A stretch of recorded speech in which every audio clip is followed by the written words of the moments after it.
El día que cancelaron su bono, él ni siquiera levantó la voz. Solo bajó la mirada, respiró hondo como si estuviera apagando un fuego invisible y firmó. La nueva VP de Recursos Humanos, una mujer de trajes carísimos y discursos reciclados de LinkedIn, le empujó el papel como si fuera una multa de tránsito. Problema de actitud, dijo, con esa sonrisa de quien cree que acaba de purgar el sistema. Él la miró sin emoción, como quien ve a alguien servirse su última cucharada de sopa con arsénico. Luego asintió, se puso de pie y salió sin mirar atrás. Nadie sabía en ese momento que acababan de patear el soporte estructural que mantenía el equilibrio de toda la torre. Y lo hicieron con la elegancia de un niño pateando un panal. Yo lo vi desde mi escritorio. A esa hora, la oficina parecía una pecera elegante. Alfombra gris, paredes de cristal, silencio aséptico. Él, vamos a llamarle Marcos, era uno de esos hombres que parecían formar parte del mobiliario, no porque no hiciera nada, sino porque todo funcionaba demasiado bien cuando estaba. Nunca se colgaba una medalla, nunca hablaba más de lo necesario. Lo veías llegar con su termo de café y su cuaderno cuadriculado y pensabas, ese señor probablemente no aspira a dirigir nada. ¡Qué error tan monumental! Por cierto, si estás escuchando esta historia y no te has suscrito, este es el momento. Más del 97% de las personas que llegan hasta aquí nunca lo hacen, pero cada suscripción y cada me gusta nos ayuda a seguir sacando estas historias que, créeme, merecen ser escuchadas. Volvamos. Marcos había sido director de planificación estratégica durante más de una década. Pero decir director es decir poco.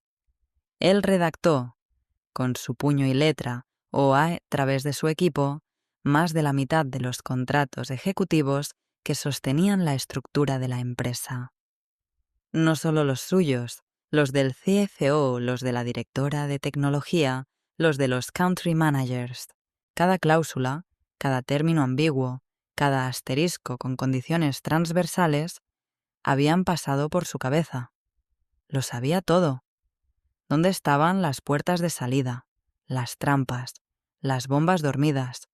Sabía qué jefes viajaban con asistentes que no eran sus esposas.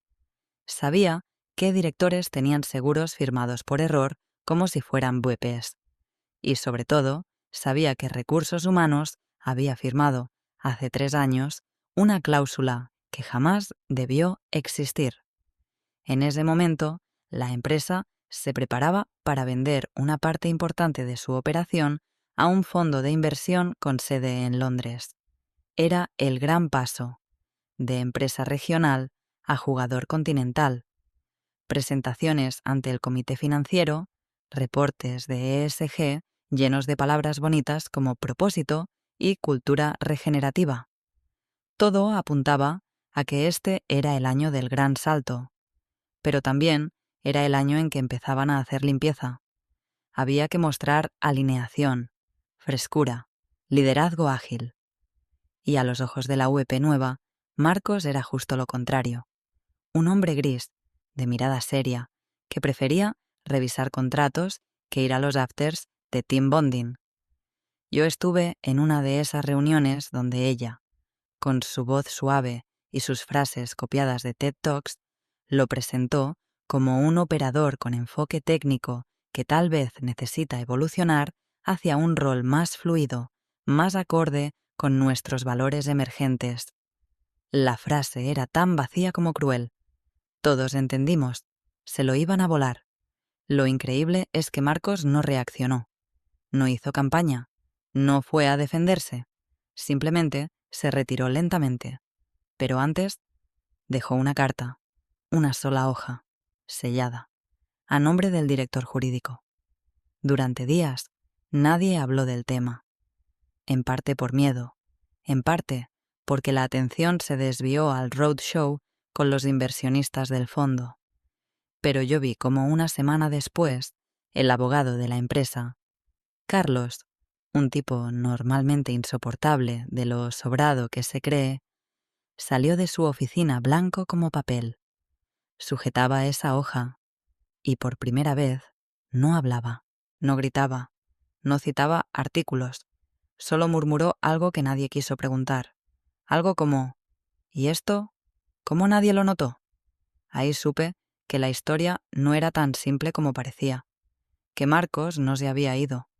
Había hecho algo más, algo quirúrgico, algo letal, algo que iba a costar más que los 3,8 millones de su bono, y mucho más que una firma mal leída. La nueva VP llegó con el tipo de sonrisa que no se ensucia con la realidad. Venía de una multinacional de cosméticos, y se notaba. Labios delineados, presentaciones en Canva, frases motivacionales en el portavasos del café. Se llamaba Renata. Pero no era el nombre lo que molestaba. Era la forma en que miraba a los empleados como si fueran algoritmos defectuosos que había que actualizar. Según ella, la cultura de la empresa necesitaba ser oxigenada. Y para eso, claro, primero había que identificar a los elementos tóxicos, lo que en su idioma significaba cualquiera que no aplaudiera sus ideas con emojis en Slack. El problema es que Marcos no sabía hablar ese idioma. No le interesaba. Nunca lo vi pedir feedback ni organizar dinámicas de team building. Su forma de construir cultura era otra: asegurar que los flujos de trabajo funcionaran, que los contratos blindaran a la empresa y que la estrategia tuviera sentido más allá de la temporada de eslogans, pero para Renata eso era lo mismo que tener moho en el alma. En su segunda semana organizó una reunión privada con él. Dijo que quería conocer mejor a los líderes de la vieja guardia. Lo citó en una sala con paredes de vidrio donde todos podían ver, pero nadie escuchar. A los 10 minutos yo pasé cerca y vi algo que nunca pensé ver en Marcos: la mandíbula apretada. No por rabia, por vergüenza. Más tarde supe lo que pasó adentro. Renata le dijo, palabra por palabra, que proyectaba una energía pasiva-agresiva, incompatible con el nuevo liderazgo horizontal, que su lenguaje corporal cerrado y su tono poco entusiasta generaban malestar en los equipos más jóvenes, que ella necesitaba líderes luminosos, con inteligencia emocional y capacidad de conexión. Él, con esa voz suya que parecía diseñada para leer cláusulas en voz alta, le respondió: la inteligencia emocional también puede ejercerse en silencio. Pero eso no era lo que ella quería oír. Días después, sin más preámbulo, le enviaron un correo con asunto: revisión de incentivo anual, un archivo PDF adjunto, 3 párrafos de cortesía, una línea clave. Dado que los resultados del assessment de liderazgo no fueron favorables y considerando observaciones recientes sobre tu alineación cultural, se ha decidido cancelar la bonificación anual correspondiente al ciclo fiscal. 3,8 millones, así, sin reunión formal, sin derecho a réplica, sin análisis financiero, por actitud. Yo lo vi abrir el archivo en su pantalla. No dijo nada. Cerró el archivo. Abrió otro, un Excel, luego otro, un contrato en Word, después un archivo en PDF con una fecha de hace 3 años y, finalmente, una carpeta que decía Anexos RRHH. Ese fue el momento exacto en que entendí que Marcos no era una víctima, que lo estaban empujando fuera de un sistema que él había construido con piezas que solo él sabía ensamblar, y que cada movimiento en su silencio no era resignación, sino cálculo. Renata celebró su victoria prematura con un post en LinkedIn. Transformar culturas comienza por conversaciones difíciles. Hoy dimos un paso valiente hacia la coherencia. 200 likes. 3 comentarios. Uno de ellos decía: qué orgullo trabajar con líderes que se atreven a limpiar el aire. pero el aire no se había limpiado. Solo se había removido el polvo de una estructura que estaba a punto de crujir. Y Marcos, mientras tanto, no decía nada. Solo miraba, como si ya supiera que el verdadero aire que ella iba a respirar vendría de un incendio que ella misma estaba a punto de provocar. El correo con el acuerdo de salida le llegó un viernes a las 8:32 a.m., como si quisieran que firmara rápido, antes del primer café. Para cerrar en buenos términos, decía el asunto. Evitar filtraciones que dañen la operación en curso. Porque, claro, ahora sí les preocupaba la estabilidad, pero solo la narrativa externa. Internamente, podían cortar cabezas con PowerPoint y pretender que era sinónimo de innovación. Lo citaron en una sala pequeña, sin ventanas. Estaban Renata, el director jurídico, Carlos, el que siempre hablaba como si fuera accionista mayoritario, y un analista de recursos humanos que no levantó la vista ni una sola vez. Sobre la mesa, el documento. 27 páginas. Lo típico. Confidencialidad. No litigio. Agradecimientos por los servicios prestados. El monto era decente, incluso generoso si uno ignoraba que le estaban robando el bono más alto de su carrera con una justificación que ni en TikTok se sostenía. Él llegó puntual. Camisa blanca, sin saco. El mismo cuaderno cuadriculado bajo el brazo. Lo saludaron con frases en automático. Queremos cerrar esto de la mejor forma. Eres muy valorado, solo que los ciclos cambian. Hay que saber dejar ir para evolucionar. Nadie mencionó el bono. Era como si no existiera. Como si 3,8 millones fueran un error de contabilidad, no una deuda moral. Marcos no discutió. No pidió revisión. No levantó la voz. Leyó cada página con una lentitud quirúrgica, como si fuera un acto de respeto. Firmó. Pero justo antes de cerrar la carpeta, sacó de su cuaderno una hoja doblada en 3. La deslizó sobre la mesa en dirección a Carlos. Es una nota complementaria. No requiere aprobación, solo archivo. Carlos la tomó sin mirarla. Renata frunció apenas los labios, como quien detecta un sabor raro, pero no quiere parecer paranoica. ¿Algo más que quieras agregar, Marcos?, preguntó ella, todavía esperando que el hombre al que acababa de desmantelar se quebrara, se quejara, pidiera algo. Él la miró con una neutralidad tan impecable que dolía. Está todo en orden, solo activen lo que consideren justo. Y se levantó. El analista de RR. HH abrió la puerta. Nadie se despidió. Ni un apretón de manos. Solo el ruido lejano de la impresora del pasillo y los pasos suaves de alguien que acababa de dejar una carga más pesada de lo que ninguno en esa sala podía imaginar. Cuando salió, no regresó a su oficina. No recogió sus cosas. Ni siquiera pasó por el área de finanzas, donde todos esperaban algún tipo de despedida. No. Bajó al estacionamiento, subió a su auto y desapareció. Carlos dejó la carta sobre su escritorio. La empujó bajo un legajo de papeles sin abrirla. Tenía otras cosas más urgentes, según él. La auditoría del fondo, la revisión de las políticas de stock options, la reunión con los gringos la semana siguiente. Pensó que era un simple gesto simbólico, una nota de cortesía, un último suspiro sin consecuencias. Pero esa carta, esa hoja impresa en Arial 11, con encabezado técnico y lenguaje aséptico, no era un suspiro. Era una mina antipersonal con retardo, y acababa de ser activada con una firma perfectamente válida. Esa tarde, cuando cruzamos miradas en la cocina de la oficina, Marcos me dijo algo que hasta hoy se me quedó pegado en el estómago. Al final, nadie escucha hasta que los contratos empiezan a hablar. Después de eso, todo se volvió más lento, como si el edificio entero estuviera esperando algo, sin saber qué.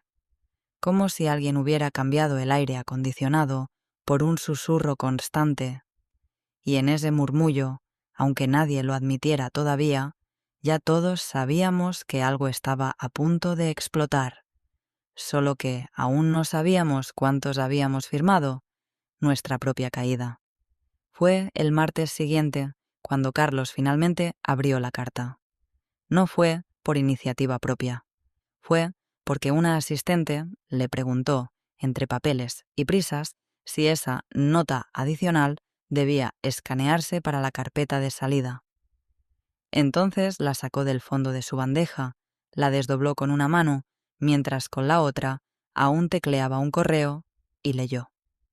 4 párrafos, ni una palabra de más, ninguna queja, nada que sugiriera resentimiento, solo una notificación técnica. La cancelación unilateral del bono, si no se cumplía el calendario pactado, podría interpretarse como alteración de equilibrio estructural ejecutivo, que eso, a su vez, activaba una cláusula específica, 12C, asociada a un concepto aparentemente decorativo.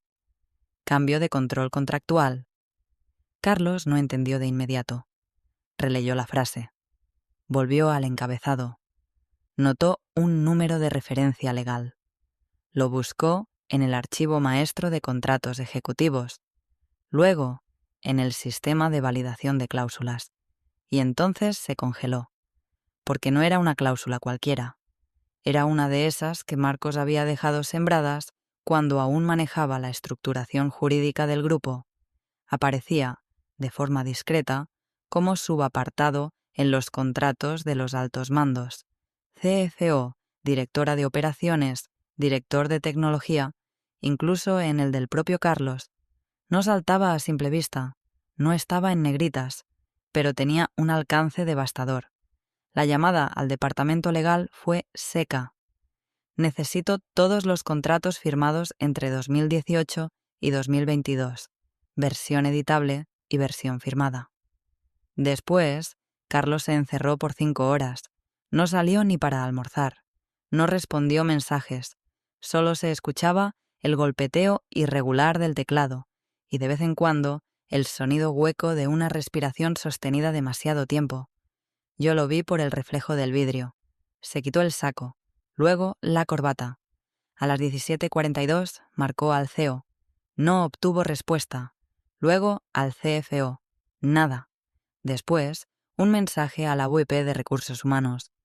Tenemos un escenario técnico complejo. Reunión urgente. 7 Seaters AM. Sala 5. Y trae tu contrato. La ansiedad empezó a filtrarse como humedad. Las puertas se cerraban con más fuerza. Las impresoras imprimían menos. Los pasillos, antes llenos de reportes y pequeños triunfos, se volvieron corredores de murmullos. Algo pasaba, algo grande, y aunque nadie lo decía en voz alta, sabíamos que tenía que ver con la salida de Marcos. Mientras tanto, él, nada. No posteó en redes, no filtró a la prensa, no pidió cafés con viejos aliados, no hizo nada. Solo apareció en la contabilidad de la empresa como cualquier otro exempleado en proceso de liquidación. Un número de caso, un expediente, una línea más en el Excel. Pero el Excel ya no era normal.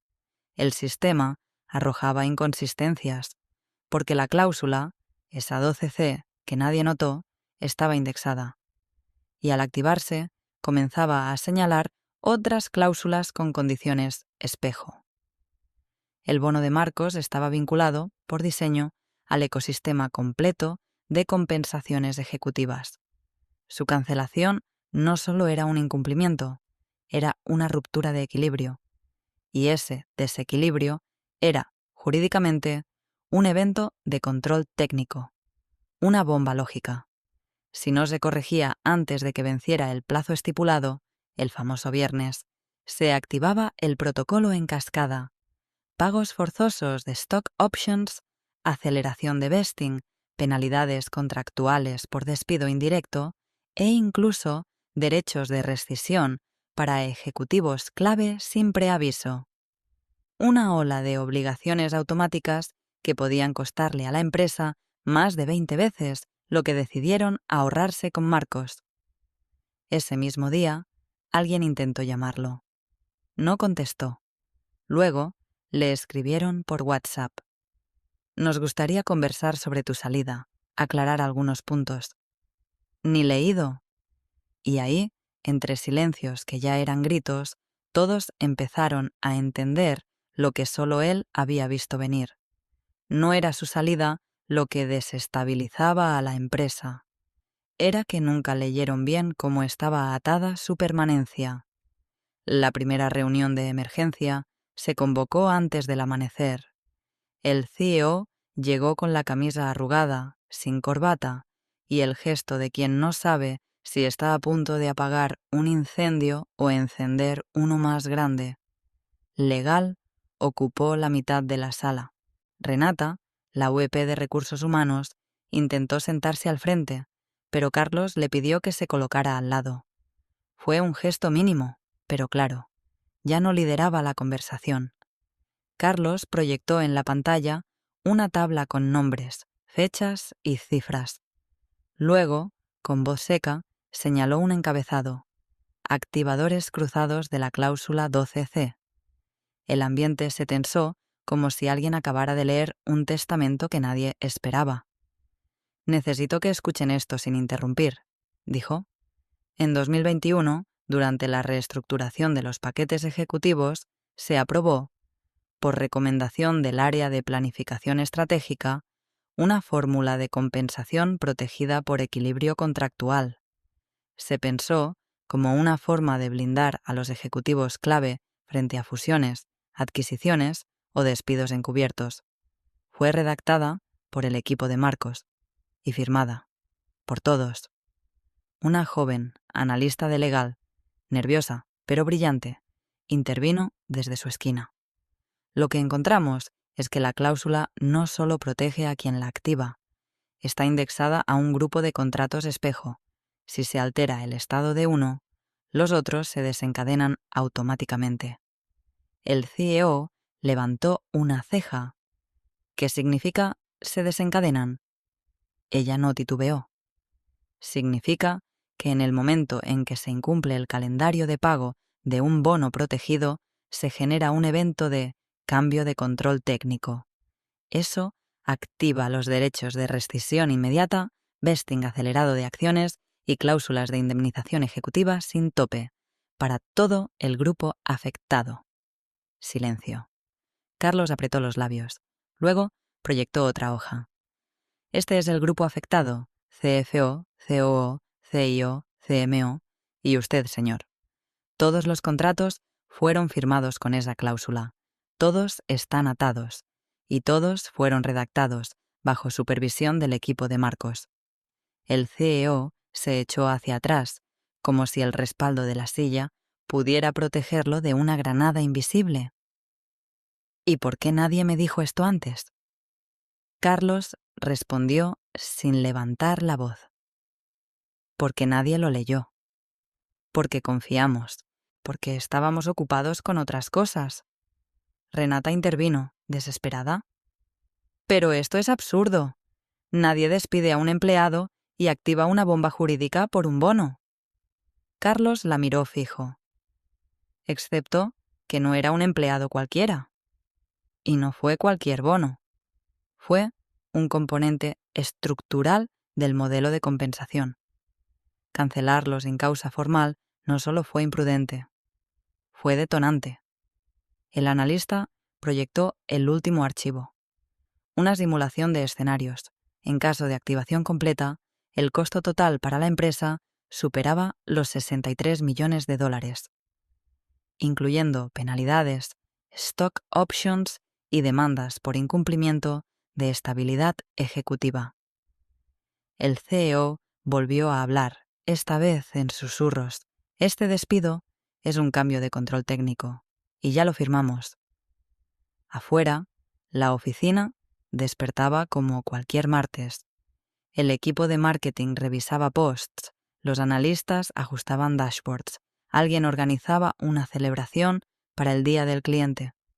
Nadie sabía lo que estaba pasando dentro de esa sala con aire reciclado y luces de hospital.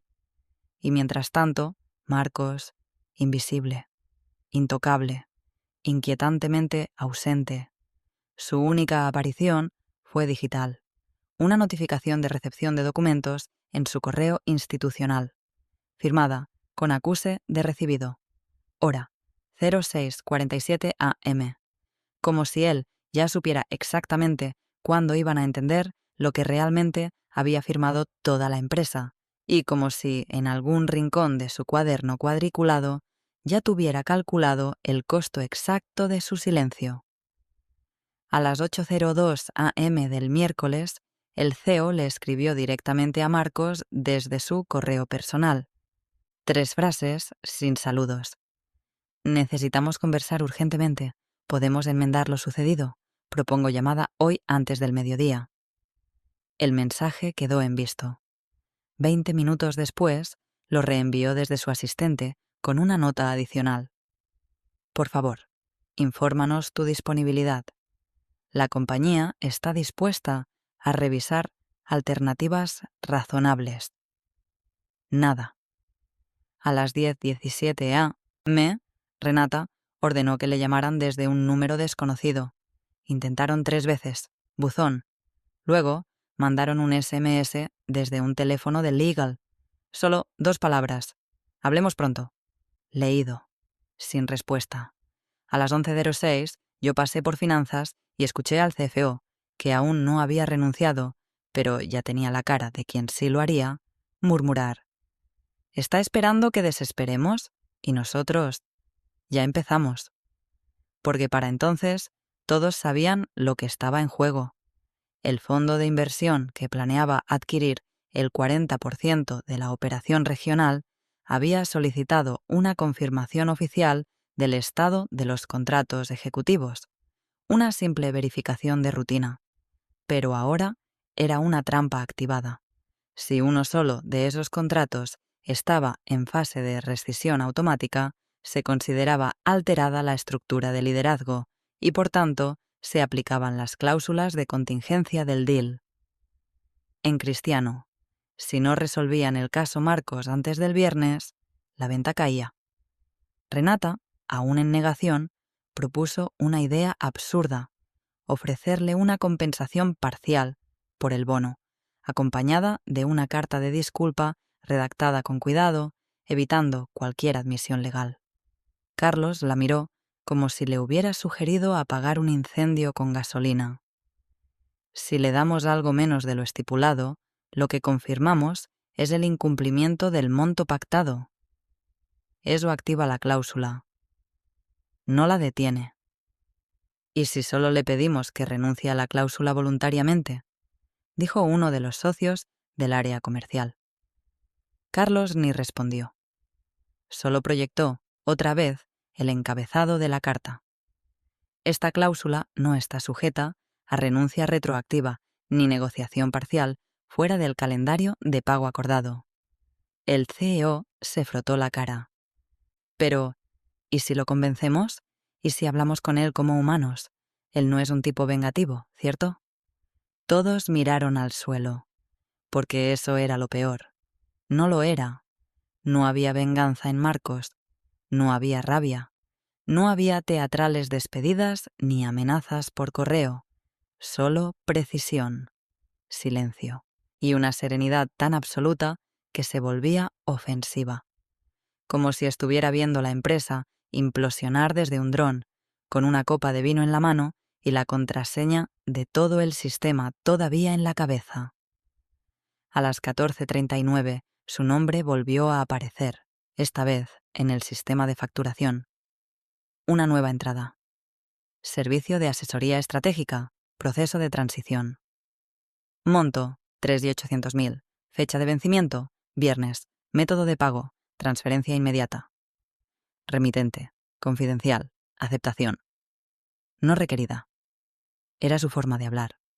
No con gritos, sino con contabilidad.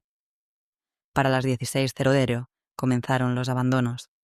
Un subdirector del área legal pidió licencia médica. Una gerente de relaciones institucionales actualizó su perfil de LinkedIn con una frase ambigua: cerrando ciclos para abrir caminos. Y mientras todo eso sucedía, él seguía ausente. O tal vez no. Tal vez estaba mirando cada movimiento desde alguna oficina remota, o desde su casa, o desde una terraza con buena señal. Tal vez ni siquiera necesitaba estar cerca, porque ya lo había dejado todo armado. Como esos ingenieros que construyen un puente, luego lo queman, pero se aseguran de cobrar hasta el último tornillo. Y en la empresa ya no preguntaban qué había pasado. Preguntaban: ¿cuánto tiempo nos queda antes de que sea irreversible? La respuesta estaba escrita desde el principio. Viernes, la hora exacta. Aún nadie la sabía. El jueves, la tensión dejó de ser interna. Se volvió institucional. A las 9:12 a.m., los auditores externos recibieron una actualización no planeada. Fue un intento torpe de anticiparse a lo inevitable. Carlos les informó, con eufemismos que ni él se creía, que existía una discrepancia contractual menor que podría implicar ajustes puntuales en los compromisos de retención ejecutiva. Lo que no esperaba era que el auditor líder, un exabogado tributario con olfato de tiburón, pidiera acceso inmediato a los contratos para evaluar si esa discrepancia menor constituye o no una afectación material de la gobernanza interna. La palabra clave: material.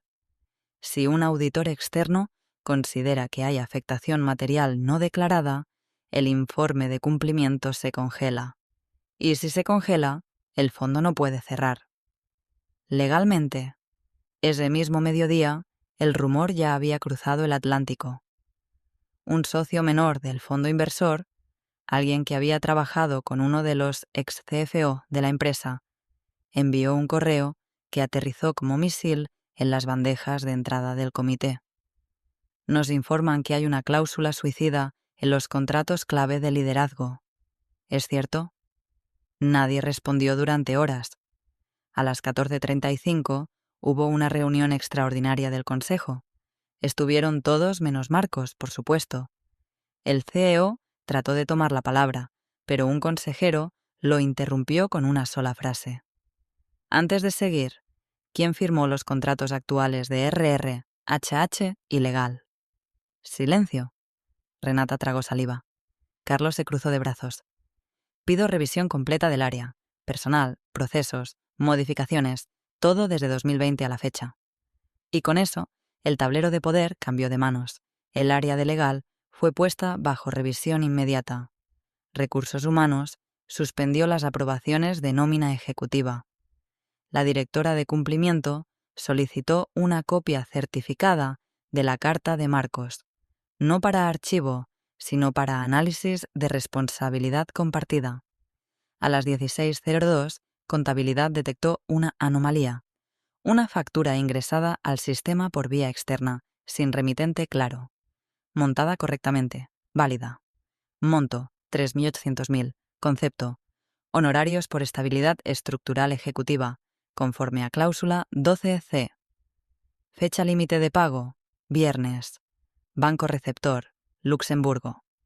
Nadie entendía cómo había llegado esa factura, ni desde qué canal.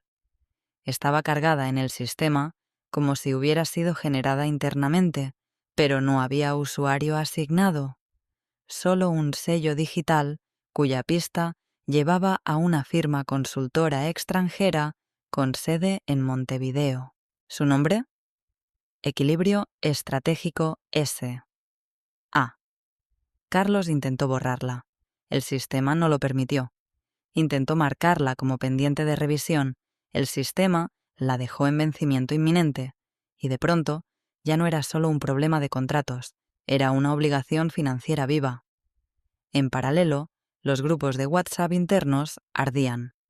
Algunos creían que Marcos estaba detrás de todo, moviendo hilos como un titiritero. Otros pensaban que simplemente había dejado la estructura tan bien armada que ni él necesitaba tocar nada para que cayera. Solo esperar. Alguien, nadie sabe quién, mandó una captura de pantalla de la factura al canal de marketing con el mensaje: «La actitud vale, pero parece que tiene IVA». Esa noche, el CEO recibió un correo desde una dirección personal que no reconocía. Solo decía: «No se trata de venganza, se trata de leer bien. Ustedes firmaron todo. Yo solo activé lo que dejaron listo». Y abajo, como firma, una imagen: el encabezado de la cláusula 12C, subrayada en rojo, y una nota escrita a mano. Lo que sostiene una estructura no siempre brilla. A veces solo aguanta, hasta que ustedes deciden soltarlo. El viernes comenzó con un comunicado interno, breve, sin firma directa, solo un encabezado: medida temporal de reestructuración organizacional. Abajo, la noticia que todos ya habían escuchado en los pasillos: Renata, UEP de Recursos Humanos, suspendida preventivamente mientras se investigaban omisiones administrativas de alto impacto. No se mencionó a Marcos, ni la cláusula, ni la factura. Pero todos entendimos. A las 9:41 a.m., el CEO entró a la sala de crisis con una nueva estrategia: el pago del bono. Hagámoslo, ahora, completamente, retroactivo, con disculpa pública si es necesario. Carlos no se inmutó. El plazo era ayer, a las 23:59. Está activada, ya es automático. El CEO empezó a caminar en círculos. ¿Y si firmamos un nuevo acuerdo? ¿Si él lo acepta? Sería otro contrato. Pero la cláusula ya detonó. La cascada es irreversible. Se hizo el silencio. En la mesa había café frío, un proyector encendido con la última simulación de daños y un sobre cerrado que alguien, sin decir cómo, había dejado con el sello de la consultora de Marcos. Nadie lo abrió. A las 11:06, el CFO presentó su renuncia, formal, en papel, sin lágrimas. Solo dijo: «Lo vi venir y lo dejé pasar. No puedo firmar la auditoría sabiendo lo que sé». A las 11:48, la directora de tecnología hizo lo mismo. Su carta estaba escrita a mano. A veces el peor bug no está en el sistema, está en la soberbia. A las 12:10, el director de operaciones envió un mensaje desde el aeropuerto: «No pienso explicar en Londres lo que ustedes arruinaron aquí. Suerte». El CEO los vio caer como fichas. Y lo peor es que no podía culpar a nadie, porque todos los contratos llevaban firmas. Todas las cláusulas fueron aprobadas. Nadie las leyó completas. Nadie pensó que ese técnico gris, que hablaba poco y tomaba notas en cuadernos sin logo, pudiera orquestar algo tan meticuloso. Pero no fue orquestado. Esa era la parte más cruel. Marcos no armó una venganza, solo diseñó un sistema. Uno que funcionaba mientras se respetaran las reglas, solo que nadie las respetó, nadie las entendió. A las 14:23, un asesor legal externo, un tipo seco, sin interés en el drama, dejó caer la frase que congeló la sala. No nos despidió él, nos despidieron nuestros egos. Nadie discutió. A las 15:00, la firma del fondo inversor retiró oficialmente su intención de compra, no por falta de interés, sino por riesgo material de gobernanza interna no mitigado. Una frase bonita para decir: ustedes son un desastre con corbata. En paralelo, empezaron a llegar solicitudes formales de indemnización. Los contratos espejo se activaban uno por uno. Las acciones preferenciales se liberaban. Las penalidades por alteración estructural se acumulaban como piezas de dominó, cayendo en cámara lenta, imparables, perfectamente alineadas. Y mientras todo eso sucedía, en la pantalla de pagos apareció una segunda factura. Mismo monto, misma fecha, diferente concepto. Honorarios por recuperación anticipada del equilibrio perdido. Y debajo, en letra más pequeña: con todo respeto, pero sin prisa.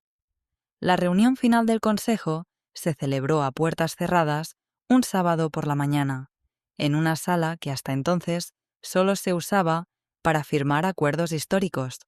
Esta vez no había brindis, no había prensa, no había ni siquiera café.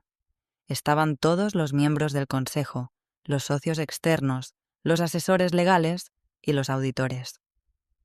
El CEO llegó 10 minutos tarde, con el rostro hinchado y la camisa desabotonada. Renata no fue convocada. El CFO ya no formaba parte del equipo, y el asiento de Marcos, aún figuraba su nombre en la placa de bronce, permanecía vacío, como un recuerdo incómodo de que alguna vez hubo alguien que entendía lo que nadie quiso leer. El auditor internacional, un hombre inglés de tono neutro y expresión implacable, pidió la palabra. Tras revisión de los contratos ejecutivos y verificación del calendario de pagos comprometido, confirmamos que se ha producido un evento de cambio de control técnico. No es opinable. No depende de la interpretación. Está firmado.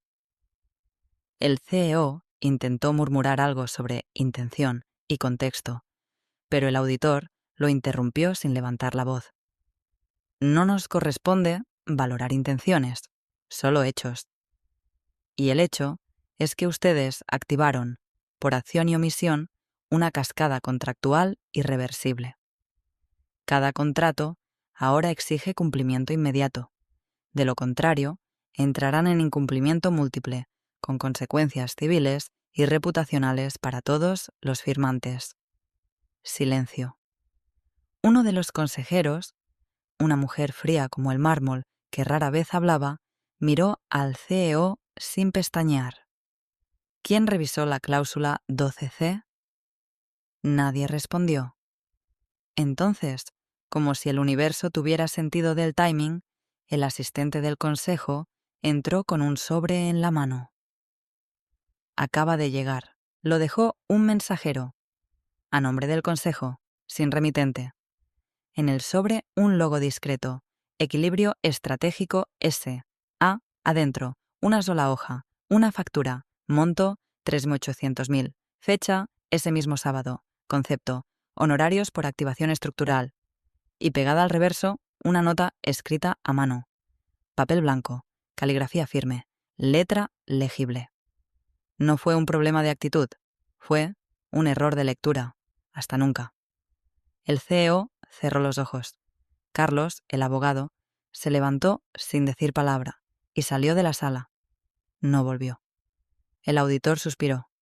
Cerró su carpeta. La sesión queda registrada. Buena suerte. Y con eso todo se derrumbó. Sin gritos, sin portazos, sin insultos. Solo contratos, firmas y precisión quirúrgica. Horas después, una excompañera compartió por error una historia en Instagram. Un café al aire libre en Montevideo. En el fondo, apenas visible, un hombre de camisa blanca y cuaderno cuadriculado sonreía, no a la cámara, a la distancia, como quien ya sabía, desde el primer día, que no tenía que discutir, ni defenderse, ni pedir justicia, porque la justicia estaba escrita. Solo hacía falta dejar que se leyera sola.